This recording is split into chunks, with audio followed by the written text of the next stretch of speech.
I deleted every nation in the world with at least 100 development. And we have Colonize Please installed, so the nations that are left will quickly fill the empty space left behind. No Spanish to dominate the New World. No Russians to dominate Northern Eurasia. No British to spread beans on toast. This one should be a fun one, and I know that the Colonize Please videos are fan favorites, so if you want to show your support, you can like the video and subscribe to the channel for plenty more to come.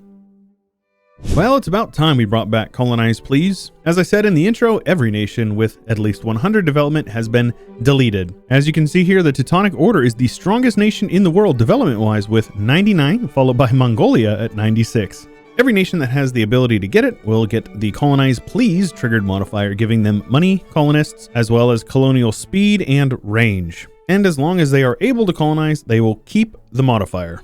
So as you can see here, Ingolstadt, since they are inland and they are surrounded by other nations, they do not get the modifier. But the best way to do something like this is to speed 5 and unpause. Oh, the game is absolutely chugging in these first couple of months while everybody's sort of deciding. The logic goes through saying, hey, where do I want to send my colonists? And you can see them slowly popping out over here. It'll speed up as time goes on, so it's just going to take a minute here at the opening spot. Ashikaga is the #1 great power with Morocco, the Teutons, Ajam, Provence, Milan, Malwa, and Gujarat following them. I'm curious who you guys think is going to come out on top of this one. Without nations like Portugal and Castile, people who have really good colonial ideas, I have some questions about who I think would be winning. So who do you guys think is going to win? Leave a comment below and let us all know. Opening moves, Brabant decided to jump across the channel here and settle London. Volgast is up here in Denmark. And it looks like we might actually see a decent Byzantium this time around if there is no Ottomans to kick their butt. Yeah, Europe is even more of a mess than it was before. We've got 5 or 6 different nations in France as well as England. Iberia is filling in slowly but surely. Italy looks mostly the same except for in the south, obviously Pope Man and Ferrara are duking out over there. The Balkans are definitely Balkanized. Byzantium is having a very solid start, and it looks like they may be able to get some stuff done if they can get a couple extra provinces for their missions. The Russian lands are slowly but surely filling in, and we will see who comes out on top over here. Egypt is filling in as well as India, because a bunch of the guys over here, Bamanis, Bengal, Vijay, they all were deleted, so India is definitely going to look different this time around. And my god, the coast of China and Korea is an absolute mess.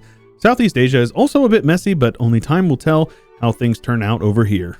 Oh yeah, things are filling in, and performance is actually starting to increase as well, which is really nice. France and Germany are still an absolute mess, and it looks like a few people are vying for England, including Scotland, Provence, Brabant, Brittany, as well as Orléans. Teutonic Scandinavia is a thing I didn't think I was going to see today, but we are seeing it. Byzantium is having a decent run so far and is actually beating up Wallachia to take some land up here, so good on them. Now, this is kind of funny down here. I thought this was Ferrara and then this was Ferrara, but this is actually Circassia, who is like a nation over here.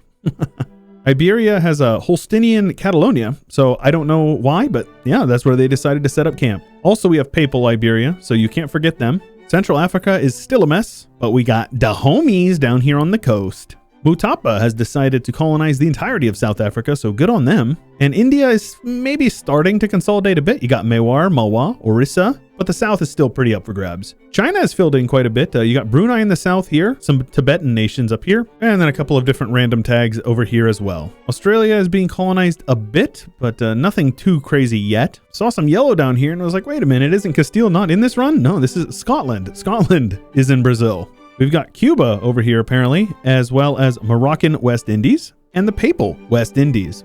Papal Louisiana, Holsteinian Rio Grande, New Granada over here on the East Coast, and Orléans is settling Canada. French in Canada, they just cannot escape them. Russia is basically a bunch of equally sized blobs, so only time will tell how things sort out over here, but for the time being, it's pretty even between all of them.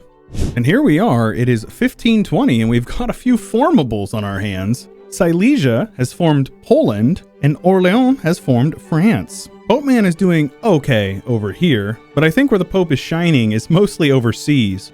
We've got New the Papal State, a very classy name, Papal Colombia, right next to Scottish Brazil, Fuayen Peru, as well as Fuayen La Plata. I have no idea how to pronounce that, so if you know, make sure you let us know in the comments. California and Mexico are both Morocco as well as Pope Man, and it looks like the Indians have made their way over to the North American continent. But one nation I'm really impressed with is this Hasinai, or however that is pronounced. This is a native nation, and they actually went exploration.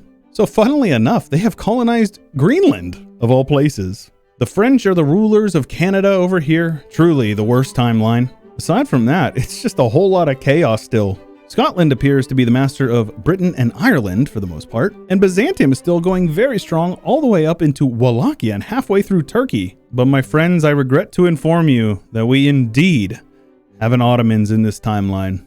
It appears that Tver is the master of the Ruskies, but you can't count out Perm going strong over here in the Ural area, and then making our way over into Siberia. Yeah, it's pretty green. The Mongols have conquered all of Siberia, all of Manchuria, a very large chunk of Korea, and they're working their way down into North China. And then on the other corner of the continent, we've got Persia, who's formed and is beating up and consolidating quite a bit of land over here. India has Mewar, Orissa, Mysore down here in the south is doing pretty good, but it looks like Malwa is getting split up. Congo in the central and Mutapa in the south. Ethiopia is doing okay over here. Without a Mamluks to cockblock them, they actually have a chance. Also, the Reformation has spawned. We've got a center of Reformation here in Berg, Bremen, and one more up here in the Livonian Order in Bergslagen. Reformed has yet to make an appearance. My friends and fellow Prussia boos, it is with great love in my heart that I tell you that Prussia has arrived. Though I can't say we can expect much from them considering the fact that they are surrounded by a massive Poland.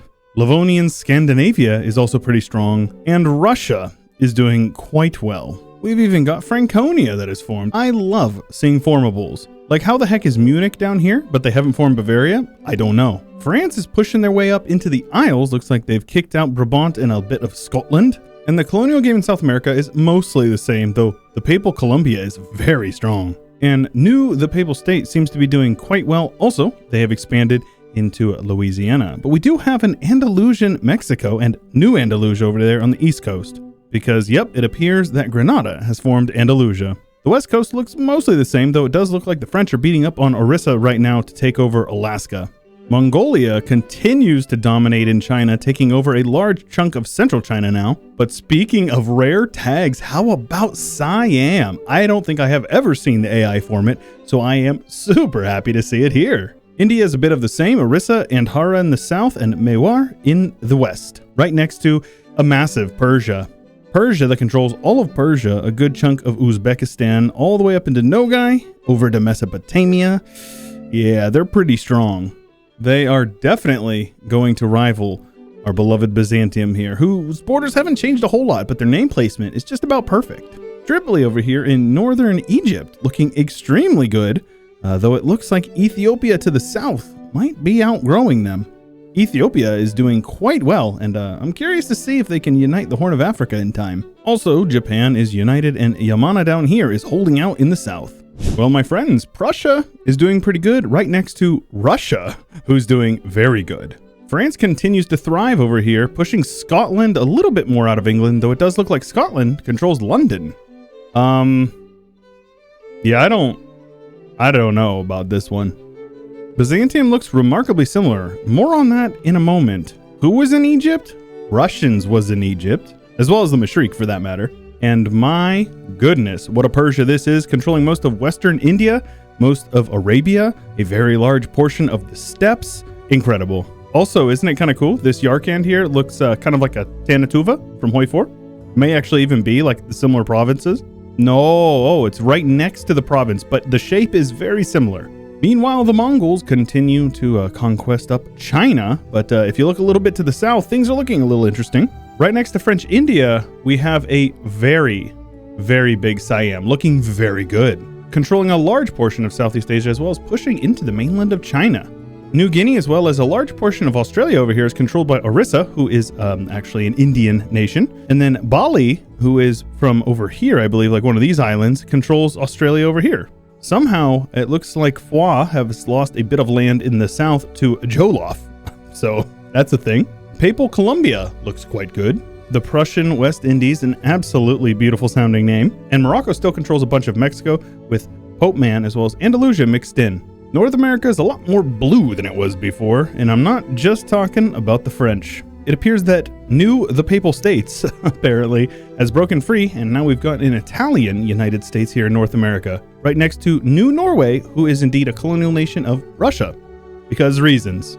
That Hasinai nation is now a 2-province minor stuck in Greenland. Hilarious. And as I had mentioned, Byzantium hasn't changed a whole lot, and that is because they are a subject. They're a subject who is actually getting integrated by Russia, putting Russia very firmly in that #1 spot, right above Persia, France, Mongolia, Ethiopia, Siam, Papal States, and Prussia. It's crazy to think because Russia, Persia, France, Siam, and Prussia are all formed. None of those guys existed in 1444. They had been formed by other nations, which is pretty cool. I like that the AI is actually, semi-competent this time around.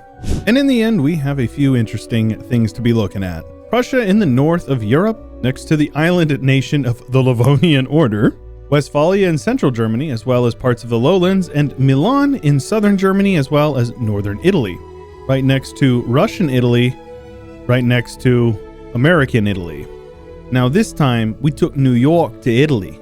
It's the opposite, right? Get it? Because New York is Italian. I think I'm funny. Anyways, it seems like Andalusia was eaten up mostly by Milan, France, and the Russian Maghreb, right next to a big beefy Aksum, which is formable via Ethiopia's mission tree, so that's pretty sweet.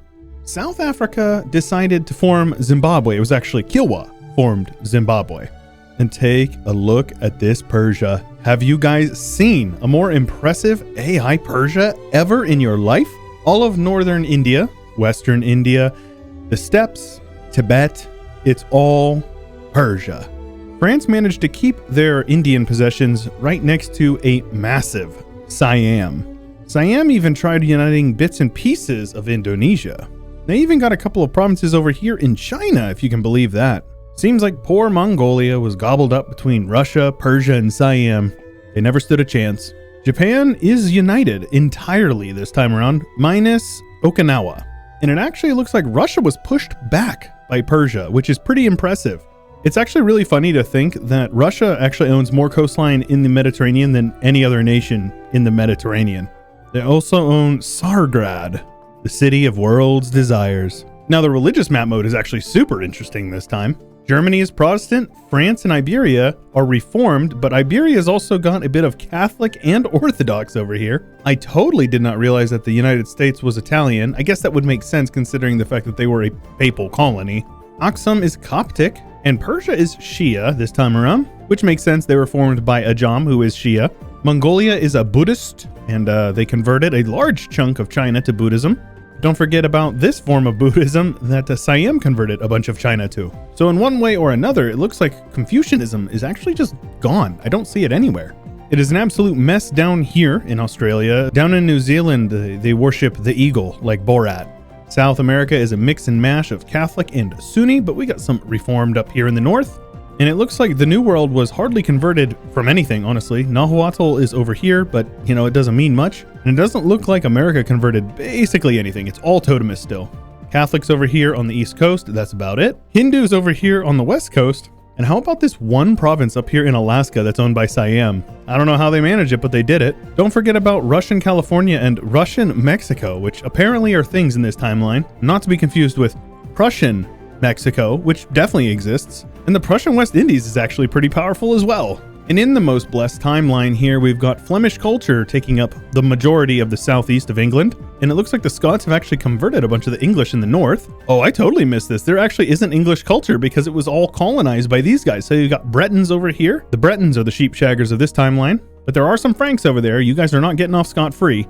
Basque and Andalusian are the only two Iberian cultures that exist. Well, that's not entirely true. We have Mexicans over here in Florida. We also have Platinian here in Trinidad. Oh, I'm sorry, Neukorland. Looking over here in the Balkans and Carpathia, it's all Serbia?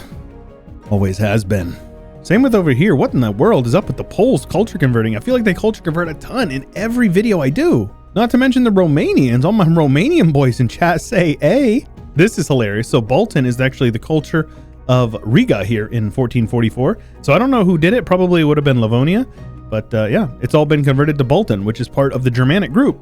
There's one Swedish province left in the world here in Gotland, and it is an accepted culture of the Livonian order. Turns out that Egypt is a mismatch of Somali, Turkish, and Muscovite cultures, so that's a thing. We've also got Muscovites over here in Tunisia as well as northern Libya. And we can't forget about the Caddo Indians over here in Greenland. They also make up a very large chunk of the interior over here of North America, surrounded by Umbrian, which is actually probably the most numerous cultures in North and South America. Next to Frankian and Gascon, there is a lot of that as well. We cannot escape the French in this timeline either. Well, if you guys enjoyed that, please make sure you let me know by leaving a like on the video. And if you haven't already subscribed, I definitely recommend you do that. If you subscribe and ding the bell, you'll get notified whenever we upload new videos, which is the best way to keep up to date with the channel. Aside from being a wonderful person and supporting me on my Patreon, you'll also get early access to every single video that comes out on this channel for as little as $5 a month. If you want to join my Discord, my subreddit, my Twitter, all those things are linked in the description below the video. But that's all I've got for you for today. I hope you enjoyed it. Hope you're all doing well, and I hope you have a wonderful day. Till next time, stay chill.